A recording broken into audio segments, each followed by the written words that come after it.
नमस्कार। हमारे इस खास पेशकश मैनचेस्टर में बदलेगा इतिहास। जी हां, इस प्रोग्राम का नाम इसी वजह से रखा गया है क्योंकि मैनचेस्टर में टीम इंडिया को जीत की दरकार है।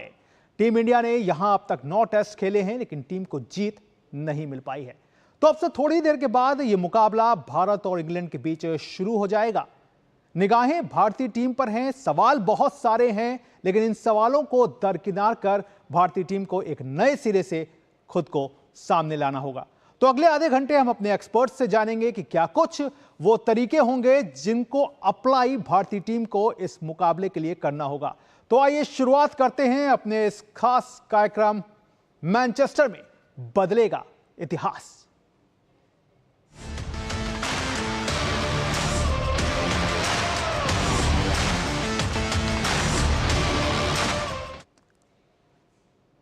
तो भारतीय टीम अब से बस थोड़ी देर के बाद ही इंग्लैंड के खिलाफ अपना मोर्चा खोल देगी। भारत और इंग्लैंड के बीच 5 मैच की टेस्ट सीरीज का चौथा मुकाबला आज मैनचेस्टर के ओल्ड ट्रैफर्ड के मैदान पर शुरू होगा। सीरीज में इंग्लैंड की टीम को 2-1 की बढ़त हासिल है और टीम की कोशिश चौथे टेस्ट को जीत सीरीज अपने नाम करने पर होगी। वहीं भारतीय टीम की बात करें तो टीम के लिए चुनौती बड़ी हो गई है क्योंकि मैनचेस्टर में टीम को अब तक टेस्ट में जीत नहीं मिली है। ब्लॉकबस्टर इन मैनचेस्टर, गिल लिखेंगे जीत का चैप्टर।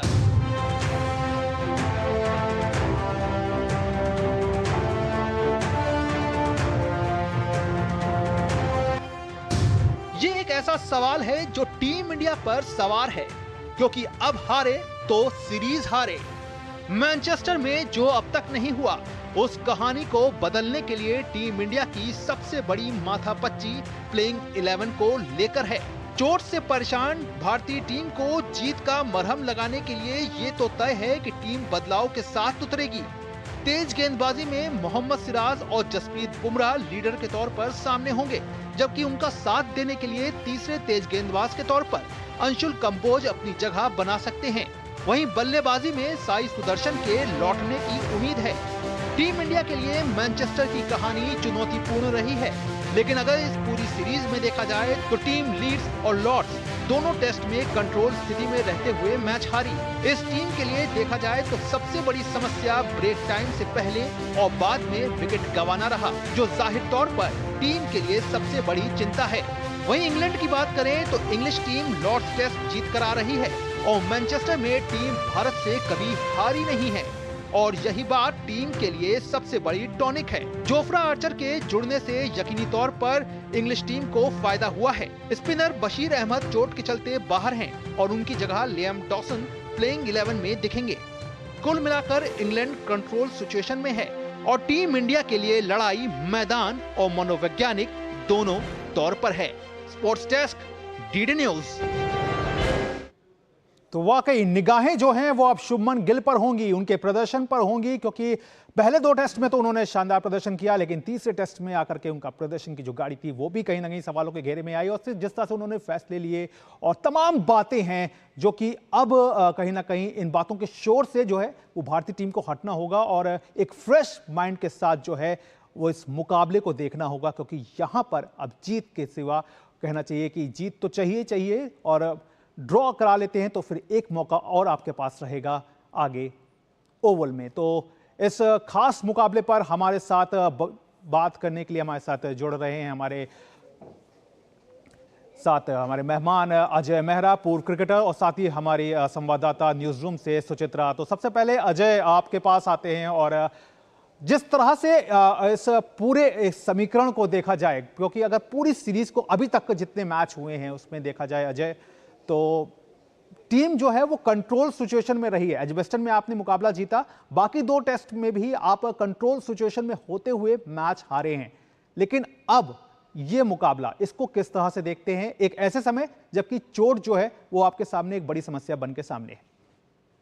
बिल्कुल गौरव, सही कहा आपने, क्योंकि देखिए ये समस्या तो है, क्योंकि नीतीश रेड्डी चोटिल हैं, आकाशदीप चोटिल हैं, पर ये टीम की तारीफ करनी पड़ेगी गौरव। ये एक युवा टीम है पर जैसे ये आगे बढ़ी है, कप्तान को हमने देखा है कैसे उन्हें बल्लेबाजी की शुभमन गिल ने। और पिछला टेस्ट मैच आप जरूर हार गए लॉर्ड्स में, पर बहुत ही करीबी टेस्ट मैच था। अगर आप देखें, कमाल का आपने कमबैक किया, स्कोर्स पहले इनिंग के बिल्कुल लेवल थे, गेंदबाजी में दाद देनी पड़ेगी। मतलब बुमराह की आप बात करिए, सिराज की बात करिए, जो उनका योगदान रहा, रविंद्र जडेजा की बात करिए, तो मिलता है पॉजिटिव्स काफी है। पर ये बड़ी नजदीक ये एक श्रृंखला जारी है। ये ऐसे नहीं कह सकते कि इंग्लैंड का दबदबा रहा है। हमारी एक युवा टीम है, हमने देखा कैसे हमने पहले टेस्ट मैच में भी किस प्रकार हमने वो रन बनाए थे, पर उसके बाद हम हार गए, फिर कैसे हमने बाउंस बैक किया।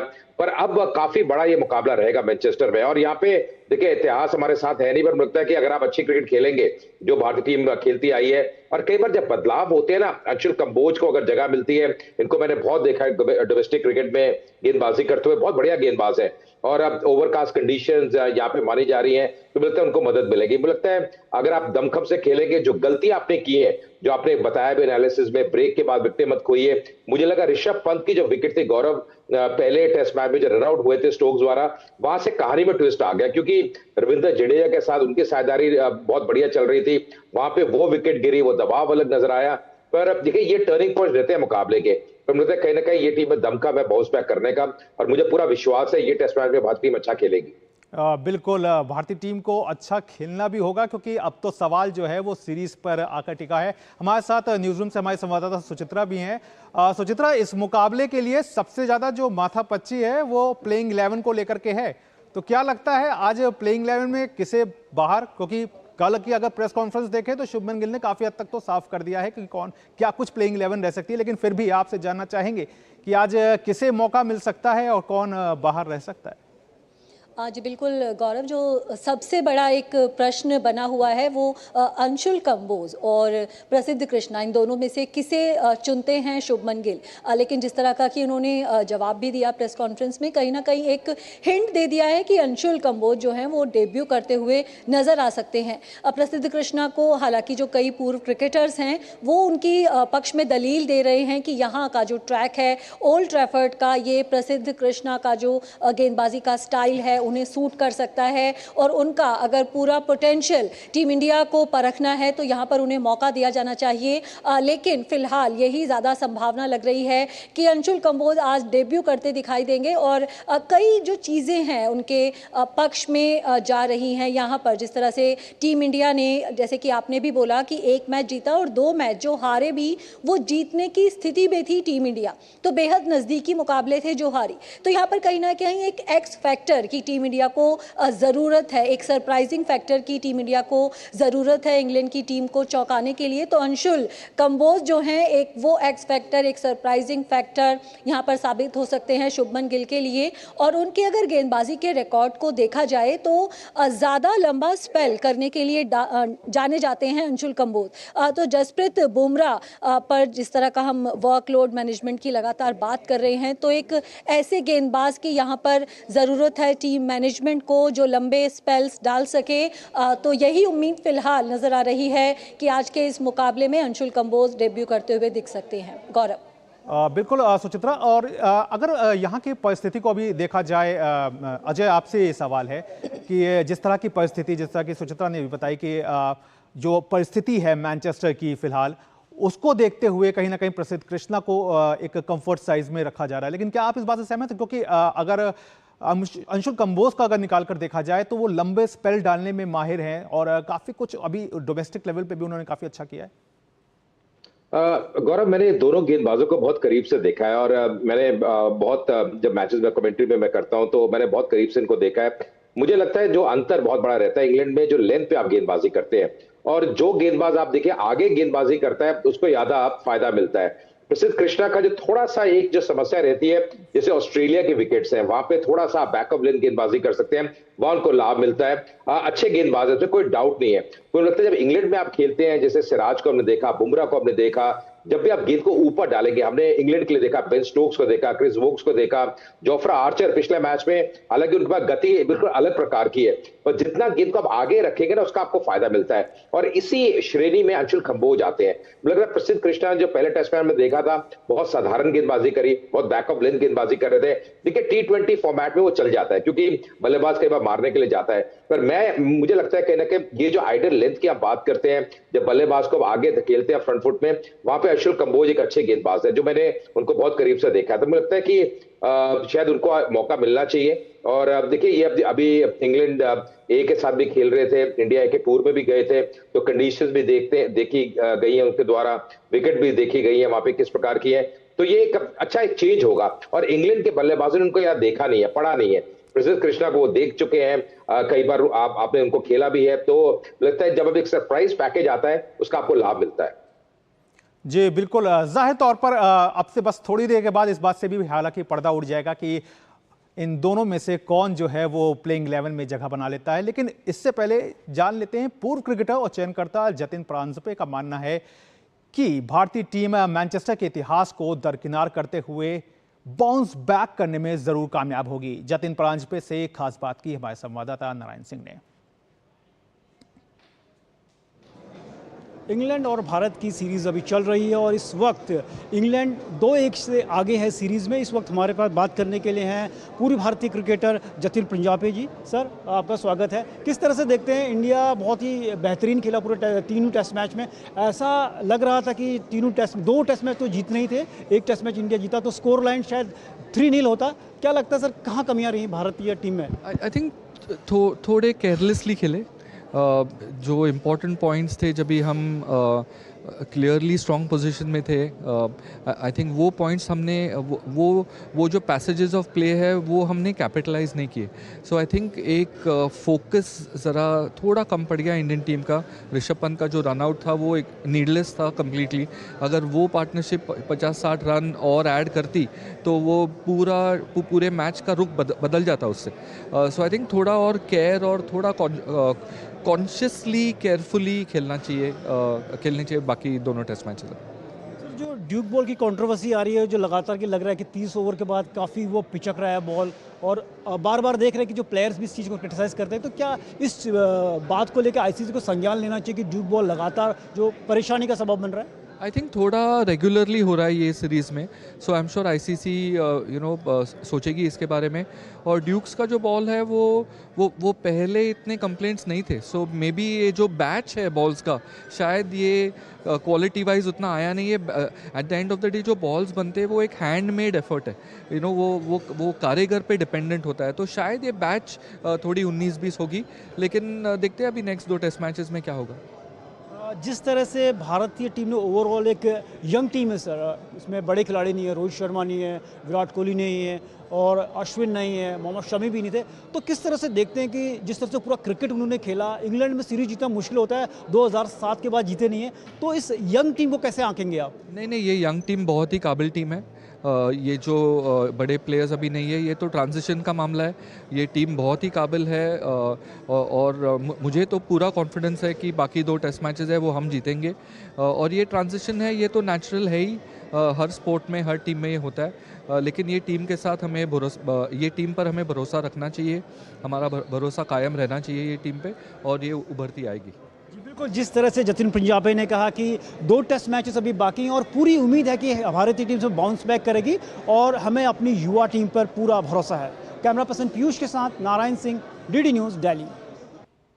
तो जाहिर तौर पर कुछ लापरवाही जो है वो जरूर बढ़ती गई पिछले मैच में, और शायद अब उसी का खामियाजा जो है वो ये है कि भारतीय टीम जो है वो 1-2 से सीरीज में पिछड़ रही है। लेकिन जिस एक गेंदबाज को लेकर सबसे ज्यादा चर्चा चल रही है वो है अंशुल कंबोज।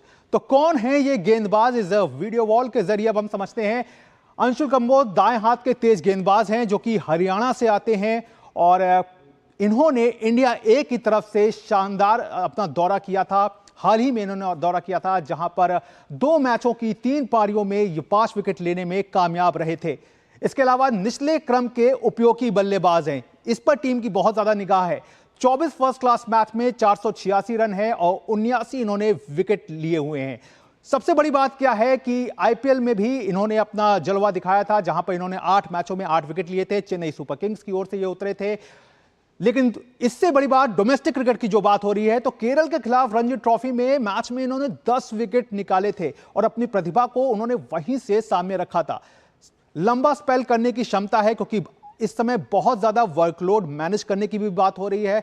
ज्यादा सीम मूवमेंट जो है वो हासिल करने में माहिर हैं। तो ये कह सकते हैं कि एक तरह से सिराज और बुमराह के साथ अगर ये रहते हैं सामने, तो फिर कहीं ना कहीं एक बड़ा मौका जो होगा वो टीम इंडिया के लिए भी रहेगा, क्योंकि आप वैरायटी अपने साथ लेके आ रहे हैं। इंग्लिश बल्लेबाजों को इंडिया ए की तरफ से जब थे तो फिर काफी परेशान भी किया था। तो ये सारी बातें जो हैं वो इनकी तरफ जा रही हैं, लेकिन फिर भी अंतिम फैसला जो है वो टीम प्रबंधन को लेना है। बहरहाल हमारे साथ अब एक बार फिर से रुक करते हैं अपने मेहमान पूर्व क्रिकेटर अजय मेहरा का। और तो अजय, कंबोज के बारे में हमने जान लिया, लेकिन अभी यहाँ पर बात एक और बल्लेबाज की भी हो रही है जो कि करुण नायर हैं। करुण नायर को लेकर के काफ़ी सारी बातें हमने देखी कि उनको पिछले 3 टेस्ट मैच में जिस तरह से खिलाया गया, फिर इस मुकाबले को लेकर भी कहीं ना कहीं अब ये दिख रहा है कि उनकी स्थिति जो है वो काफ़ी हद तक बनती दिख रही है। तो आपकी राय में क्या दिखता है कि बैटिंग में क्या कुछ अब सामने रह सकता है? देखिए गौरव, उनको मौके मिल रहे हैं, इसमें कोई संदेह नहीं, और उनका जो डोमेस्टिक सीजन क्या था वो गजब का गया था। पर अब यही है कि देखिए 3 टेस्ट मैच आपने खेल लिए हैं, पर जब वो आते हैं ना, ऐसा लगता है कि जी हाँ, उनमें वो कॉन्फिडेंस नजर आता है। पिछले टेस्ट मैच में भी एक 40 रन की पारी उन्हें खेली थी, एक आउटस्टैंडिंग उनका कैच पकड़ा गया। पर मुझे लगता है कहीं ना कहीं ये नहीं भूलूंगा कि बाहर साई सुदर्शन बैठे हुए हैं, और अगर 6 इनिंग्स में आपने अर्धशतक लगाया नहीं तो निश्चित तौर पर आपके ऊपर दबाव है। तो अब देखिए ये जो टीम मैनेजमेंट है, गौतम गंभीर है कप्तान, उनको फैसला करना है कि आप साई सुदर्शन को आप लेके आएंगे, क्योंकि ये एक बहुत बहुत कठिन चीज रहती है कि आप इनको एक और टेस्ट मैच खिलाएंगे। अब मुझे लगता है ये फैसला टीम मैनेजमेंट का रहेगा, पर मुझे लगता है कहीं ना कहीं देखिए उनको एक फेयर मौके मिले हैं। अब खाली ये हो सकता है कि उनको कहा गया कि अब एक टेस्ट मैच और आपको मिल रहा है तो शायद यहाँ पे आपको खिला देंगे, क्योंकि जब वो जाते हैं तो ऐसा नहीं कि आउट ऑफ फॉर्म नजर आ रहे हैं। कई बार बल्लेबाज क्या होता है, गेंद बल्ले पे लग नहीं रही होती है, थोड़ा संघर्ष कर रहा होता है, पर करुण नायर के साथ ऐसा है नहीं। ऐसा लगता है कि टच में है, अच्छी बल्लेबाजी भी कर रहे हैं, पर रन बनाने तो आवश्यक है ना गौरव। अगर आप रन नहीं बनाएंगे फिर मुश्किल आपके लिए है। आपने जो मर्जी किया डोमेस्टिक क्रिकेट में, पर इंटरनेशनल क्रिकेट में जब आप आते हैं वो कंसिस्टेंसी दिखाना। टॉप ऑर्डर में अगर आप देखें, केएल राहुल है, शुभमन गिल है, जायसवाल है, सबने रन बनाए हैं। तो मुझे लगता है उनका जो रोल है वो रन बनाना, और वो रन इतने बड़े उनसे बने नहीं है। तो ये समस्या रहेगी यहाँ पर टीम मैनेजमेंट के लिए। जाहिर तौर पर एक समस्या जरूर यहाँ पर रहेगी। और सुचित्रा, अगर आपसे जानना चाहें कि जिस तरह से कैप्टनसी रही है शुभमन गिल की एज अ बल्लेबाज, एक एग्रेशन भी उनकी बल्लेबाजी में दिखता है, उसको उन्होंने कन्वर्ट भी किया है और अच्छे तरीके से सीरीज में अब तक सबसे ज़्यादा रन बनाने वाले वो बल्लेबाज भी हैं। लेकिन एज अ कैप्टन अगर उनको देखा जाए तो फिर कैसे देखती हैं एज अ कैप्टन उनके रोल को, खासकर एक ऐसे समय पर जबकि काफ़ी उनको आलोचना का भी बीच में शिकार होना पड़ा कि जो फैसले उन्होंने सही समय पे, जो सही फैसले होते हैं वो लेने में कहीं ना कहीं वो पीछे दिखे? आज बिल्कुल गौरव, ये जो सीरीज़ है, जब चुना गया था उन्हें कप्तान, ये माना जा रहा था कि कप्तान के तौर पर उनके लिए एक अग्नि परीक्षा साबित होने वाली है। और जो पहले 2 मुकाबले थे वहाँ पर उन्होंने बल्लेबाजी में शानदार प्रदर्शन किया। तो जब आप रन्स कंट्रीब्यूट करते हैं, वही जो कॉन्फिडेंस है वो आपकी कप्तानी में भी कहीं ना कहीं नज़र आता है। लेकिन जो पिछला मैच था, क्योंकि उसमें बल्ले से खास प्रदर्शन नहीं कर सके, एक दबाव आपके ऊपर ज़रूर बढ़ जाता है। और शुभमन गिल भी ये जानते हैं कि उनका बल्ले से रन बनाना उनकी टीम के लिए, टीम की जीत के लिए भी काफ़ी ज़रूरी है। अच्छी बात यह है कि यहाँ पर कोच का उन्हें पूरा जो है वो समर्थन प्राप्त है। जो भी फैसले शुभमन गिल हमें लेते हुए दिखाई दे रहे हैं, साफ तौर पर दिखाई पड़ता है कि जो कोच है वो उनके उन फैसलों से पूरी तरह सहमत हैं। और जब उन्हें कप्तान चुना भी गया था तब भी उसके पीछे जो एक पूरी चर्चा थी वो यही थी कि जिस तरह से उन्होंने कप्तानी की थी IPL में भी, वहाँ पर भी उन्हें ज़्यादातर खिलाड़ियों का समर्थन प्राप्त था कि एक जो कप्तान होता है वो खिलाड़ियों की बैकिंग कितनी है उसके साथ वो काफ़ी मायने रखता है। और इस टीम में भी कहीं ना कहीं वही बात नज़र आ रही है कि जो भी टीम के अनुभवी खिलाड़ी हैं, जो भी टीम के महत्वपूर्ण खिलाड़ी हैं, उनका कहीं ना कहीं एक समर्थन है कप्तान के साथ। और हमने देखा भी है कि तीनों ही मैच में जिस तरह का कड़ा मुकाबला दिया है, कड़ी टक्कर दी है भारतीय टीम ने इंग्लैंड की टीम को, तो जो खिलाड़ी हैं, चाहे बल्ले से प्रदर्शन की बात हो, चाहे गेंद से प्रदर्शन की बात हो, अपने कप्तान को हर जगह पर सपोर्ट करते हुए नजर आए हैं। ऋषभ पंत के अगर हम रन आउट की भी बात करें तो हिचके नहीं थे शुभमन गिल पब्लिकली उन्हें क्रिटिसाइज करते हुए, क्योंकि वो भी जानते हैं कि वो जो एक रन आउट है वो कितना महंगा पड़ा उनकी टीम को। तो यहाँ पर एक शुरुआती, हालांकि एक कप्तान के तौर पे उनका शुरुआती दौर है, लेकिन एक सख्त और एक डिसिप्लिन जो कैप्टन है उनके कहीं ना कहीं उसमें हम रंग देख सकते हैं। और जिस अंदाज में उन्होंने कप्तानी की है, जिस अंदाज में उनकी कप्तानी का उनकी बल्लेबाजी पर असर नहीं पड़ा है कि बल्ले से भी रन बनाते हुए दिखाई दे रहे हैं। दिख रहा है कि भारत को एक लंबे समय के लिए यहाँ पर एक शानदार कप्तान मिलता हुआ नजर आ रहा है। गौरव, बिल्कुल एक शानदार कप्तान मिलता हुआ नजर आ रहा है। अजय, शुभमन गिल की बात कर ली, लेकिन एक खिलाड़ी जिसकी हम सीरीज से शुरुआत से बात करते आ रहे हैं और शायद आज भी हमें बात करनी पड़ेगी, वो है कुलदीप यादव। मौके पे मौका उन्हें मिल नहीं पा रहा है पूरा, चाहे अगर आप लीड्स टेस्ट उठाकर देखें वहाँ पे भी काफ़ी सारी बातें हुई कि उनके हिसाब से सिचुएशन थी, फिर हम एजबेस्टन में आए, फिर लॉर्ड्स में आए और अब यहाँ पे आए। तो क्या लग रहा है कि यहाँ पर क्या टीम प्रबंधन उनके बारे में सोच सकता है या फिर उनको लेकर और शार्दुल ठाकुर को लेकर के एक फाइनल कॉल हो सकती है? मुझे लगता है गौरव, शार्दुल का मुझे कठिन नजर आ रहा है, पर कुलदीप का तो मुझे लगता है लॉर्ड्स टेस्ट मैच भी इनको खेलना चाहिए था। देखिए अब समस्या क्या बढ़ गई है कि वॉशिंगटन सुंदर ने पिछले टेस्ट मैच में बढ़िया गेंदबाजी कर दी है और बल्लेबाजी भी करते हैं। जडेजा तो हम सब जानते ही है कैसे वो खिलाड़ी है और क्या उन्हें बल्लेबाजी की है, कमाल का कार्य ने किया था। अब आप 3 स्पिनर तो लेके जाएंगे नहीं। देखिए ओल्ड ट्रैफर्ड में इतिहास है कि वहां बाउंस से मिलता है, ओवरकास्ट कंडीशंस हैं, तो तीसरा स्पिनर तो मुझे खेलते हुए बहुत मुश्किल नजर आ रहा है। मुझे लग रहा है शायद ओवल में उनको देखा जाएगा, पर मेरा मानना ऐसा था लॉर्ड्स टेस्ट मैच से पहले जब बातचीत हो रही थी कि उनको खिलाना चाहिए था, क्योंकि रिस्ट स्पिनर है ना। रिस्ट स्पिनर क्या होता है, इंग्लैंड के बल्लेबाज अगर आप इतिहास देखें तो उनको इतने अच्छे तरीके से रीड नहीं कर पाते। उनके पास जो गुगली है, जो विकल्प उनके पास नजर आते हैं, अनुशासन उनके पास बहुत बड़े नजर आता है, तो और विकेट टेकर है वो पूरा मैच का काया पलट सकते हैं। और अगर एक अच्छा स्पेल निकल जाता है तो फिर इंग्लैंड के बल्लेबाज मुसीबत में भी आ सकते हैं। मुझे ऐसा लग रहा था उनको खिलाना चाहिए था, पर अब क्योंकि वॉशिंगटन सुंदर ने भी विकेटें ले ली हैं, जडेजा तो हमारे सितारे है ही हैं, बहुत बड़े एक स्टार बन चुके हैं और जैसे उन्हें बल्लेबाजी भी किया, दाद देनी पड़ेगी उनकी, तो मुझे अब उनका ये टेस्ट मैच में खेलते हुए तो बड़ा कठिन नजर आ रहा है। गौरव जी बिल्कुल, कुलदीप यादव को शायद यहाँ पर भी एक इंतज़ार जो है वो उनका लंबा हो सकता है। बहरहाल नज़रें जो हैं वो अब प्लेइंग 11, सटीक प्लेइंग 11 होना चाहिए, क्योंकि खिलाड़ी कोई भी अंदर हो या बाहर हो, लेकिन जीत अगर आपके खाते में आती है तो फिर वो आपकी सफलता की कहानी को कहती है। बहरहाल अजय, आपने अपना समय दिया, इसके लिए आपका बहुत बहुत शुक्रिया। और सुचित्रा, आप न्यूज़ रूम से जुड़ी हमारे साथ, इसके लिए आपका भी बहुत बहुत शुक्रिया। तो जाहिर तौर पर इन बातों को ध्यान में रखना होगा, क्योंकि नजरें जो हैं वो टीम पर हैं, क्योंकि टीम का एक ऐसा इतिहास भी रहा है मैनचेस्टर में कि टीम कभी जीत नहीं पाई है। तो काफ़ी लोगों को ये भी समझ में नहीं आ रहा कि आखिरकार इतना लंबा जो इतिहास रहा है वो किस तरह का रहा है, क्या कुछ वो पॉइंट्स रहे हैं जहां पर टीम जो है वो टीम को नाकामी मिली है। तो भारत का कैसा रहा है इतिहास मैनचेस्टर में, इस रिपोर्ट के जरिए जानते हैं। क्या टूटेगा मैनचेस्टर का तिलिस्म? क्या गिल बदलेंगे इतिहास? टीम इंडिया करेगी ओल्ड ट्रैफर्ड पर राज? ये कुछ ऐसे सवाल हैं जिनका जवाब जीत से देना टीम इंडिया के लिए सबसे जरूरी पहलू बन गया है। लेकिन इस मैदान पर टीम इंडिया का टेस्ट रिकॉर्ड कुछ ऐसा है जहां जीत का दर्शन अभी तक नहीं हुआ है। मैनचेस्टर में भारतीय टीम के टेस्ट रिकॉर्ड पर गौर करें तो टीम ने इस मैदान पर अब तक 9 टेस्ट मैच खेले हैं, जिसमें 4 में टीम को हार मिली है, वहीं 5 मुकाबले ड्रॉ रहे हैं। भारतीय टीम ने इस ग्राउंड पर 1936 में पहला टेस्ट मैच खेला था जो ड्रॉ रहा था। इसके बाद आखिरी बार साल 2014 में महेंद्र सिंह धोनी की कप्तानी में टीम इंडिया को 54 रन से हार मिली थी। वैसे टीम इंडिया के लिए दिक्कत यहीं खत्म नहीं होती।